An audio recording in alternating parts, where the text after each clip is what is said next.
Chapter 20. The Council at Sardicia. The Western prelates, on account of their being of another language and not understanding this exposition, would not admit of it, saying that the Nicene Creed was sufficient and that they would not waste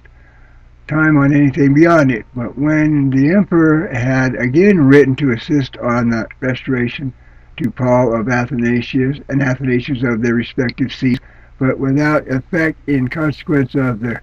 continual agitation of the people, these two bishops demanded that another synod should be convened, so that their case, as well as other questions in relation to the faith, might be settled by an ecumenical council, where they made it obvious that their deposition arose from no other cause than that the faith might be more easily perverted. Another general council was therefore summoned to meet at Sardicia, a city of Illyricum, by the joint authority of the two emperors,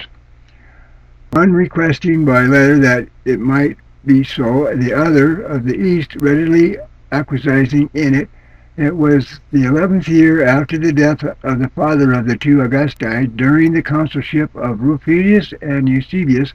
that the Synod of Sardicia met. According to the statement of Athanasius,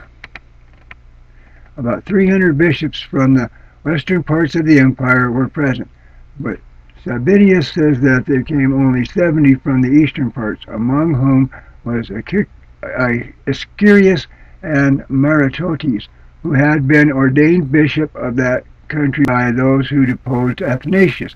Of the rest, some pretended infirmity of body, others complained of the shortness of the notice given, casting the blame of it on Julius, bishop of Rome, although a year and a half had elapsed from the time of its having been summoned, in which interval Athanasius remained at Rome awaiting the assembling of the synod. When at last they were convened at Sardicia, the eastern prelates refused either to meet or to enter into any conference with those of the west, unless they first excluded Athanasius and Paul from the convention. But as the Protagones, bishop of Sardicia, and Husius, bishop of Cordovia, a city of Spain, would by no means permit them to be absent, the eastern bishops immediately withdrew, and returning to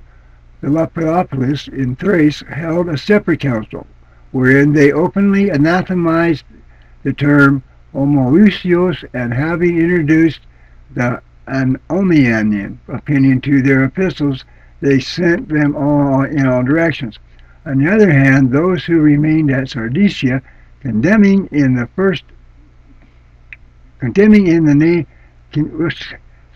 then confirming the Nicene Creed and rejecting the term Anomian, they more distinctly recognized the doctrine of consubstantiality, which they also inserted in epistles addressed to all their churches. Both parties believed that they had acted rightly, those of the East, because the Western bishops had countenanced those whom they had deposed, and these again in consequence not only of the retirement of those who had disposed them before the matter had been examined into, but also because they themselves were the defenders of the Nicene faith, which the other party had dared to adulterate. They therefore restored Paul and Athanasius to their sees, and also Marsilius of Ancyria in Lesser Galatia, who had been opposed long before, as we have stated in the former book. At that time, indeed, he exerted himself to the utmost to procure the revocation of the sentence pronounced against him, declaring that his being suspected of entertaining the error of Paul of Samostia arose from a misunderstanding of some expressions in his book. It must, however, be noticed that Eusebius Pamphilus wrote 3 entire books against Marsilius, in which he quotes the author's own words to prove that he asserts with the Sabellidius, the Libyan, and Paul of Samarosa, the Lord Jesus was a mere man.